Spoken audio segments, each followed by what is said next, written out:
The Habit Curator is a framework we've created to help you build habits that actually stick. There are 2 parts to this framework, a worksheet and a weekly habit tracker. Let's run through the worksheet first. The first step is setting your habit intention. This means defining the habit you're looking to build. You want to be specific about it so that it's easy to track. Consider the duration of the habit and what days your habit applies to. Is it a daily habit, or are you just doing it on Mondays and Thursdays?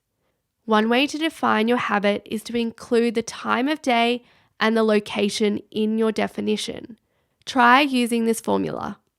Habit, at time, in location. The idea is to make a plan for when and where you want to complete your habit. This helps alleviate decision fatigue. You don't need to figure out the details every time you want to follow through with your habit. The details are clear in your definition. An example of a clearly defined habit is this: meditate daily for 10 minutes at 7 a.m. in my bedroom. The second step is figuring out your why. In other words, what are the most appealing benefits? Why is this habit worth building? Why does it deserve your time and energy? What are the short and long-term benefits? How does this habit make you feel? What improvements are you likely to experience if you stick with this habit consistently? Consider the goals it will help you achieve. It doesn't matter what your reasons are, but it's important that you're honest with yourself. This list is just for you. It's something that you can come back to whenever you feel resistance or whenever you need to boost your motivation. The third step is identifying or setting up your cues. Cues are internal or external prompts that trigger you to take some form of action. It's something that the brain strongly associates with your habit, like an object, a pre-existing routine, a specific time, location, emotional state, or another person. For example, a yoga mat in the living room might be your daily cue to practice yoga. The water bottle on your desk might be your cue to stay hydrated. The floss on your bathroom counter might be your cue to floss in the evening. Think about what cues you can put in place to remind you to take action. Can you set up automatic reminders or leave certain objects around to remind you? For example, for your daily meditation habit, you might use a recurring alarm that goes off at 7 a.m. You want to make sure that whatever cues you create for yourself are 1, highly visible to you, 2, going to be there on the days that you intend on completing your habit, and 3, serve as a clear and reliable reminder. By that, I mean if having your floss on your bathroom counter isn't a strong enough cue, if it's not prompting you to floss each night, add a post-it note to the mirror that says, "Don't forget to floss before bed." I'm a really big fan of using written reminders because they're clear and specific. The fourth step is breaking down your habit into smaller steps. Every habit can be broken down into smaller steps, even things as simple as brushing your teeth. So go through the motions of completing your habit to identify what steps are actually involved. Then, for each step, ask yourself, can this be simplified? Can this be eliminated? Can I make any decisions in advance? The goal is to simplify your habit and make it as easy as possible.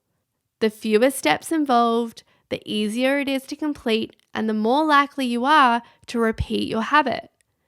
For example, your meditation habit might look like this before you attempt to simplify it. Grab phone, search for app, open app, choose meditation, press play, meditate. If you want to simplify and streamline, you might choose to put your app on your home screen where it is highly visible and easily accessible to you. This means you don't have to flick through all your apps to find it every time you want to meditate.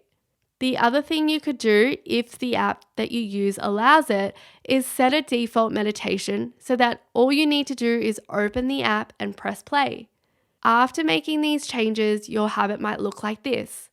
Grab phone, open app, press play, meditate.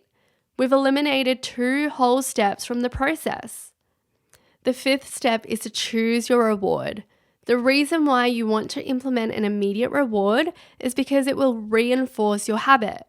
Rewards teach you what habits are worth remembering, and they also increase the likelihood that you'll repeat your habit again. So think about what immediate rewards you can implement for your habits. Think about all the everyday activities that you actually enjoy and which ones you could repurpose into rewards to reinforce your new habits. It might be watching Netflix or buying a coffee. In order to turn those things into a reward, they need to be done or experienced immediately after you complete your habit.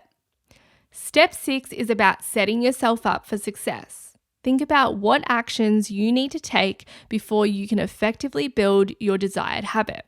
Do you need to invest in certain tools? Do you need to do some research or purchase a subscription? For example, if you're looking to build a meditation habit, you'll probably want to research the best meditation apps before downloading one. You might also need to purchase a subscription. If you want to start lifting weights, you'll need to invest in some weights.